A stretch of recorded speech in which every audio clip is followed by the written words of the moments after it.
നമസ്കാരം, ഞാൻ രാകേഷ് ജി. നമ്മുടെ വാഹനത്തിൻ്റെ ഹുഡ് തുറന്നു നോക്കുന്ന സമയത്ത് ഹുഡിനകത്ത് കാണുന്ന കാര്യങ്ങൾ എന്തൊക്കെയാണ് എന്നുള്ളതിനെക്കുറിച്ചൊരു സബ്സ്ക്രൈബർ ചോദിച്ചിട്ടുണ്ടായിരുന്നു. സബ്സ്ക്രൈബറുടെ പേര് മൊബൈൽ ടിപ്സ് ആൻഡ് ട്രിക്സ് എന്നുള്ള പേരിലാണ് കിടക്കുന്നത്. എൻജിൻ റൂമിൽ പൈപ്പ്, വയറിംഗ് എല്ലാം ഒന്ന് എക്സ്പ്ലെയിൻ ചെയ്യാമോ? ഷുവറായിട്ടും അതിൽ അത്യാവശ്യം വേണ്ട കാര്യങ്ങൾ ഞാൻ ചെയ്തു തരാം. കാരണം എല്ലാം ചെയ്യാൻ പോയി കഴിഞ്ഞാൽ എനിക്കും അത് ഒരു വീഡിയോയിലൊന്നും നിൽക്കത്തില്ല, നല്ല സമയമെടുക്കും. ഓക്കെ, നമുക്ക് ഏതായാലും ഒന്ന് നോക്കാം. നമ്മുടെ വാഹനത്തിൻ്റെ ഹുഡ് ഒന്ന് തുറക്കുമ്പോഴത്തേക്കും നമുക്ക് ആദ്യം തന്നെ കാണാൻ സാധിക്കുന്നത്, ഇതിപ്പോൾ ഒരു സ്വിഫ്റ്റ് വാഹനമായതുകൊണ്ടാണ്, പല വാഹനങ്ങൾക്കും പല രീതിക്കാണ്. പക്ഷേ ഏകദേശം പെട്രോൾ വാഹനങ്ങൾക്ക് ഇതെല്ലാം സെയിം ആണ് വരുന്നത്. നമ്മൾ മെയിനായിട്ട് ഇതിൽ അറിഞ്ഞിരിക്കേണ്ട കാര്യങ്ങൾ ഞാനൊന്ന് പറഞ്ഞു തരാം. ആദ്യമായിട്ട് നമുക്ക് അത് ഇവിടെ കാണുന്ന ഈ ഒരു ക്യാപ്പ്, അല്ലെങ്കിൽ ഇത് പല വാഹനങ്ങൾക്കും കുറച്ച് വ്യത്യാസങ്ങൾ വരുമെന്നല്ലാതെ ബ്രേക്ക് ഫ്ലൂയിഡ് എന്ന് എഴുതിയിട്ടുണ്ടായിരിക്കും. ജസ്റ്റ് ഇതൊന്ന് വായിച്ചാൽ മതി. ബ്രേക്കിൻ്റെ ഫ്ലൂയിഡാണ് ഇതിനകത്ത് നമ്മൾ ഫില്ല് ചെയ്യുന്നത്. കാരണം നമ്മുടെ വാഹനത്തിൻ്റെ ബ്രേക്കിനകത്ത് ഒഴിക്കുന്ന ഫ്ലൂയിഡ്, അതായത് ബ്രേക്ക് വർക്ക് ചെയ്യുന്ന ഒരു ഫ്ലൂയിഡിലാണ്. ഈ ഫ്ലൂയിഡ് യൂസ് ചെയ്താണ് ബ്രേക്ക് വർക്ക് ചെയ്യുന്നത്. അപ്പോൾ ഇതിനകത്ത് ജസ്റ്റ് തുറന്ന് നോക്കുക, ഫ്ലൂയിഡ് എന്തെങ്കിലും കുറവുണ്ട്. ഇതിപ്പോൾ ടോപ്പ് വരെ ഉണ്ട്.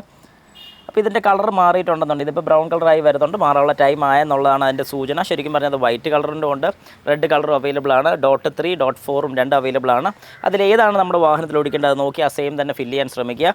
അത് വൈറ്റ് ഉണ്ട്, റെഡ് കളറുണ്ട്. വൈറ്റ് ആണ് നമ്മൾ യൂസ് ചെയ്യുന്നതെങ്കിൽ വൈറ്റ് കളർ. വൈറ്റ് എന്ന് ഉദ്ദേശിക്കുന്നത് വെള്ളത്തിൻ്റെ അതേ കളറാണ് ഞാൻ ഉദ്ദേശിച്ചത്, വൈറ്റ് കളറല്ല. ഇനി അല്ലെങ്കിൽ അത് ആരെങ്കിലും സംശയം ചോദിക്കുക, അതുകൊണ്ടാണ് ഞാനത് എടുത്ത് പറഞ്ഞതിൻ്റെ കാര്യം. പിന്നെ നമ്മൾ നോക്കുകയാണെങ്കിൽ ഇവിടെ ഒരു നീല ക്യാപ്പ് കാണാൻ സാധിക്കും. അതിനകത്തൊരു വൈപ്പറിൻ്റെയൊക്കെ ഒരു പടം പോലെയാണ് കാണിച്ചിരിക്കുന്നത്, വെള്ളം സ്പ്രേ ചെയ്യുന്നത്. ഈ ഒരു വെള്ളം ഫില്ല് ചെയ്യാൻ വേണ്ടി, അതായത് സ്ക്രീൻ വാഷിലോട്ടുള്ളത് ഫില്ല് ചെയ്യാൻ വേണ്ടിയിട്ടാണ് ഇങ്ങനെ ഒരു ക്യാപ്പ് വരുന്നത് ഇവിടെ. പിന്നെ ഇവിടെ ഇങ്ങനെ ഈ ഒരു പൈപ്പ് കാണുന്നത് നമ്മുടെ AC പൈപ്പാണ് ഈ വരുന്നത്. ഇത് ശരിക്കും പറഞ്ഞു കഴിഞ്ഞാൽ ഇവിടെ നോക്കിക്കഴിഞ്ഞാൽ ഹൈ പ്രഷറാണോ ലോ പ്രഷറാണോ എന്ന് അറിയാൻ സാധിക്കും. ഇതിൽ L എഴുതിയിരിക്കുന്നത് കേട്ടോ. അപ്പോൾ ഇതൊരു ലോ പ്രഷർ പൈപ്പാണ്. വേണ്ട അതുപോലെ തന്നെ ഒരു പൈപ്പ് ഇവിടെയും വരുന്നുണ്ട്, ഹൈ പ്രഷർ പൈപ്പാണ് വരുന്നത്. ഇത് AC ഗ്യാസ് ഫില്ല് ചെയ്യാൻ നേരത്ത് യൂസ് ചെയ്യാൻ വേണ്ടിയിട്ടാണ് ഇവിടെ ഇങ്ങനെ രണ്ട് സൈഡിലും ക്യാപ്പ് കൊടുത്തിരിക്കുന്ന ഒരു വാൽവാണ് വരുന്നത്. പിന്നെ നമുക്കിവിടെ ഇങ്ങനെ നോക്കുന്ന സമയത്ത് ഇവിടെ 1, 2, 3, 4 കുറ്റി പോലത്തെ ഒരു സാധനം കാണാം. ഇതിനെ ഇഗ്നൈറ്റർ എന്ന് പറയും. നമ്മുടെ വാഹനത്തിൻ്റെ താഴെ, അതായത് ഇതിൻ്റെ നേരെ അടിയിൽ സ്പാർക്ക് പ്ലഗ് ആണ് വരുന്നത്. വാഹനത്തിൻ്റെ ഫ്യൂവൽ കത്തിക്കാൻ വേണ്ടി യൂസ് ചെയ്യുന്ന ഈ പ്ലഗിലോട്ട് കറണ്ട് കൊടുക്കാൻ വേണ്ടി യൂസ് ചെയ്യുന്ന ഒരു ഐറ്റമാണ് ഈ ഒരു ഇഗ്നൈറ്റർ എന്ന് പറയുന്നത്. ഇതിനകത്ത് ഹൈ ടെൻഷൻ കറണ്ടാണ് വരുന്നത്. ഈ ഹൈ ടെൻഷൻ കറണ്ടാണ് സ്പാർക്ക് പോലെ ചാടി സ്പാർക്ക് പ്ലഗിനകത്ത് ഉണ്ടാകുന്നത്. ആ സ്പാർക്ക് കൊണ്ടാണ് നമ്മുടെ വാഹനത്തിൻ്റെ ഫ്യൂവൽ ബേൺ ചെയ്യുന്നത്. അങ്ങനെ ഫ്യൂവൽ ബേൺ ചെയ്ത് കഴിഞ്ഞാണ് വാഹനം റൺ ചെയ്യുന്നത്, അല്ലെങ്കിൽ വാഹനം ഓടുന്നതിൻ്റെ കാര്യം. ഓക്കെ, പിന്നെ പ്രത്യക്ഷത്തിൽ ഇങ്ങനെ നോക്കി വരുമ്പോൾ ഒരു എയർ ഫിൽറ്ററിൻ്റെ പൈപ്പ് ഇത് ഇവിടെ കൊടുത്തിരിക്കുന്ന എഞ്ചിൻ ഓയിൽ ഫില്ല് ചെയ്യാൻ വേണ്ട ക്യാപ്പാണ്. ഇത് ഊരി കഴിയുമ്പോഴത്തേക്ക് നമുക്ക് ഇതിലെ നോക്കിക്കഴിഞ്ഞാൽ കാണാം, ഇത് ഈ കാണുന്ന കുഞ്ഞുണ്ടാപ്പി ഐറ്റമാണ് ടൈമിംഗ് ചെയിൻ എന്ന് പറയുന്നത്. ഇത് മേളിൽ നിന്ന് താഴെ വരെ ടൈമിംഗ് ചെയിൻ വരുന്നുണ്ട്. അത് നമുക്ക് സ്റ്റാർട്ട് ചെയ്യുന്ന സമയത്ത് ഇത് അഴിച്ച് കഴിഞ്ഞാൽ കാണാം, പക്ഷേ ഓയിൽ തെറിക്കും. അതുകൊണ്ടാണ് ഞാൻ സ്റ്റാർട്ട് ചെയ്ത് കാണിച്ചു തരാത്തതിൻ്റെ കാര്യം. അങ്ങനെ എഞ്ചിൻ ഓയിലിൻ്റെ ക്യാപ്പ് നമ്മൾ അടച്ചു. പിന്നെ ഇവിടെ ഒരു യെല്ലോ കളർ സ്റ്റിക്ക് കാണാൻ സാധിക്കും. മിക്കതും യെല്ലോ കളർ തന്നെയാണ് വരുന്നത്. നമ്മുടെ എഞ്ചിൻ ഓയിലിൻ്റെ ലെവൽ അറിയാൻ വേണ്ടിയുള്ളൊരു സ്റ്റിക്കാണ് ഈ വരുന്നത്. ഇത് എടുത്തേച്ചും തൂത്ത് നോക്കി കഴിയുമ്പോൾ നമുക്കറിയാൻ പറ്റും നമ്മുടെ വാഹനത്തിൻ്റെ എഞ്ചിൻ ഓയിലിൻ്റെ ലെവൽ. ഇവിടെ 2 പോയിൻറ്റ്സ് ഉണ്ട്, 1, 2. ഈ 2 പോയിൻറ്റ്സിൻ്റെ ഏറ്റവും മേളിലോട്ട്, ഈ മേളത്തെ പോയിൻറ്റിൻ്റെ മേളിലോട്ട് വരാൻ പാടില്ല, ഇതിൻ്റെ താഴെ നിൽക്കാവുള്ളൂ. സെക്കൻഡ് പോയിൻറ്റിൻ്റെ താഴെ നിൽക്കാവുള്ളൂ. അതിൽ കൂടുതലുണ്ടെന്നുണ്ടെങ്കിൽ നമ്മളത് ഡ്രെയിൻ ചെയ്ത് കളയേണ്ടത് അത്യാവശ്യമാണ്. ഈ കാണുന്ന നമ്മുടെ എയർ ഫിൽറ്റർ വരുന്ന പോർഷനാണ്. എയർ ഫിൽറ്റർ എവിടെയാണ് വരുന്നതെന്ന് അറിയണമെന്നുണ്ടെങ്കിൽ നമ്മുടെ എയർ ഇൻടേക്ക് എവിടെയാണ് നോക്കുക. ഇതിലെയാണ് എയർ വലിക്കുന്നത്. ഇതിലെ എയർ വലിച്ച് ഇതിലേക്ക് കയറി ഇതിനകത്തൊരു ഫിൽറ്റർ ചെയ്ത് അടിയിൽ കൂടെ വന്ന് നേരെ എഞ്ചിനിലോട്ടാണ് കയറുന്നത്. പിന്നെ ഇങ്ങനെ നോക്കുമ്പോഴത്തേക്ക് ഈ കാണുന്നതാണ് എക്സോസ്റ്റിലോട്ട് പോകുന്നത്. അതായത് നമ്മുടെ വാഹനത്തിൽ നിന്ന് കത്തിപ്പോകുന്ന ഗ്യാസ് ഇതിൽ നിന്നാണ് നേരെ താഴോട്ട് നമ്മുടെ സൈലൻസറിലോട്ട് പോകുന്നത്. പിന്നെ നേരെ ഇതിലിങ്ങനെ നോക്കുകയാണെങ്കിൽ നമ്മുടെ ആദ്യം കണ്ടുപിടിക്കുന്നത് ഈ ഒരു യൂണിറ്റാണ്. ഇത് നമ്മുടെ AC കംപ്രസറാണ് വരുന്നത്. നമ്മുടെ വാഹനത്തിനകത്ത് AC യൂസ് ചെയ്യുന്ന സമയത്ത് AC വർക്ക് ചെയ്യാൻ വേണ്ടി യൂസ് ചെയ്യുന്ന, അല്ലെങ്കിൽ ആ ഒരു പ്രഷർ ക്രിയേറ്റ് ചെയ്യാൻ വേണ്ടി യൂസ് ചെയ്യുന്ന ഒരു ഐറ്റമാണ് കംപ്രസർ എന്ന് പറയുന്നത്. ഇതാണ് AC കംപ്രസർ. പിന്നെ ഞാൻ ഈ പറഞ്ഞ പോലെ മാനിഫോൾഡിൻ്റെ മേളിലോട്ട് വരുന്ന ഈ ഒരു ഐറ്റം നമുക്ക് കാണാൻ പറ്റും. ഇവിടുന്ന് ഒരു വയർ വരുന്നത്, ഇവിടുന്ന് 1, 2 രണ്ട് വയേഴ്സ് വരുന്നുണ്ട്. ഇതാണ് O2 സെൻസർ എന്ന് പറയുന്നത്, അല്ലെങ്കിൽ ഓക്സിജൻ സെൻസർ. നമ്മുടെ വാഹനത്തിൽ നിന്ന് കത്തിപ്പോകുന്ന ഗ്യാസിനകത്ത് എന്തേലും ഓക്സിജൻ്റെ അളവുണ്ടെന്നുള്ളത് സെൻസ് ചെയ്ത് അതങ്ങനെ കൂടുതൽ ഓക്സിജൻ്റെ അളവ് വരുന്നുണ്ടെങ്കിൽ ഫ്യൂല് കത്താതെ പോകുന്നുണ്ടെന്നാണ് അതിൻ്റെ അർത്ഥം. അതുകൊണ്ട് ഓക്സിജൻ സെൻസ് ചെയ്ത് ഫ്യൂല് വേണ്ട രീതിക്ക് കൂട്ടിയും കുറച്ചും കൊടുക്കാൻ വേണ്ടിയാണ് അങ്ങനെ ഒരു ഫംഗ്ഷൻ അവിടെ കൊടുത്തിരിക്കുന്നത്. പിന്നെ ഇങ്ങോട്ട് വരുന്ന സമയത്ത് നമുക്കിവിടെ കാണാൻ സാധിക്കും, ഇത് കൂളൻ്റാണ്, നമ്മുടെ റേഡിയേറ്ററാണ് ഈ കാണുന്നത്. റേഡിയേറ്ററിൻ്റെ കൂളൻ്റ് ഒഴിക്കാൻ വേണ്ടിയുള്ള ക്യാപ്പാണ് ഈ ക്യാപ്പ്. ഇപ്പം ഞാൻ തുറക്കുന്നില്ല, നല്ല ചൂടായിട്ടിരിക്കുകയാണ്. ഒരു ഡ്രൈവ് കഴിഞ്ഞ് വന്നതേ ഉള്ളൂ. എന്നിട്ട് ഇവിടെ തൊട്ട് താഴെ കാണാൻ പറ്റുന്ന റേഡിയേറ്ററിൻ്റെ ഫാൻ. ഇത് റേഡിയേറ്ററിന് മാത്രമല്ല, റേഡിയേറ്ററും കണ്ടൻസറും ഈ ഒരു ഫാനിൽ തന്നെയാണ് വർക്ക് ചെയ്യുന്നത്.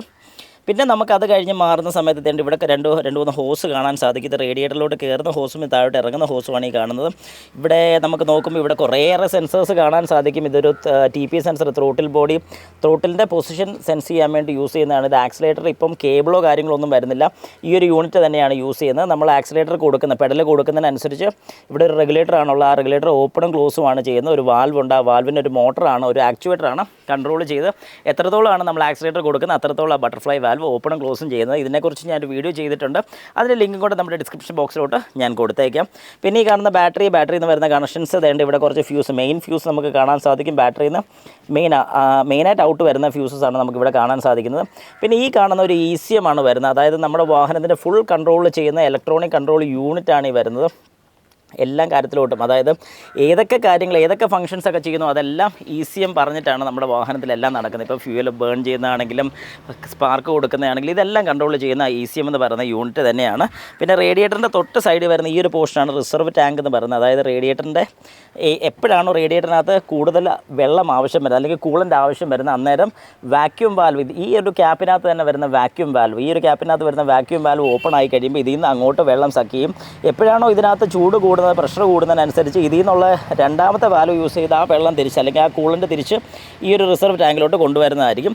ഇനിയിപ്പോൾ ഇത് നമ്മുടെ മെയിൻ ഫ്യൂസിൻ്റെ കേസാണ് വരുന്നത്. അത്യാവശ്യം മെയിനായിട്ട് വരുന്ന കാര്യങ്ങൾ ഫ്യൂസും റിലേ ആണ് ഇവിടെ കൊടുത്തിരിക്കുന്നത്.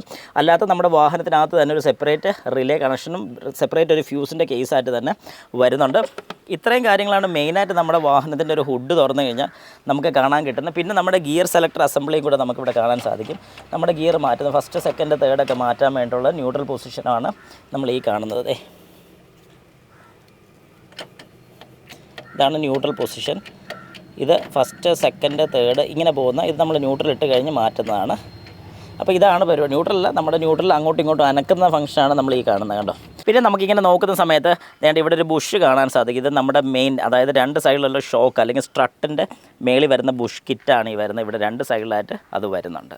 ഓക്കെ, അപ്പോൾ ഈ ഇത്രയും കാര്യങ്ങളാണ് മെയിനായിട്ട് നമ്മുടെ ഈ ഒരു വാഹനത്തിനകത്ത് എടുത്ത് പറയാൻ പറ്റുന്ന കാര്യങ്ങൾ. ഇതിൽ ഏതെങ്കിലും ഞാൻ വിട്ടുപോയിട്ടുണ്ടെങ്കിൽ ജസ്റ്റ് ഒന്ന് ആഡ് ഓൺ ചെയ്യുക ഇത് കാണുന്ന ആൾക്കാർ.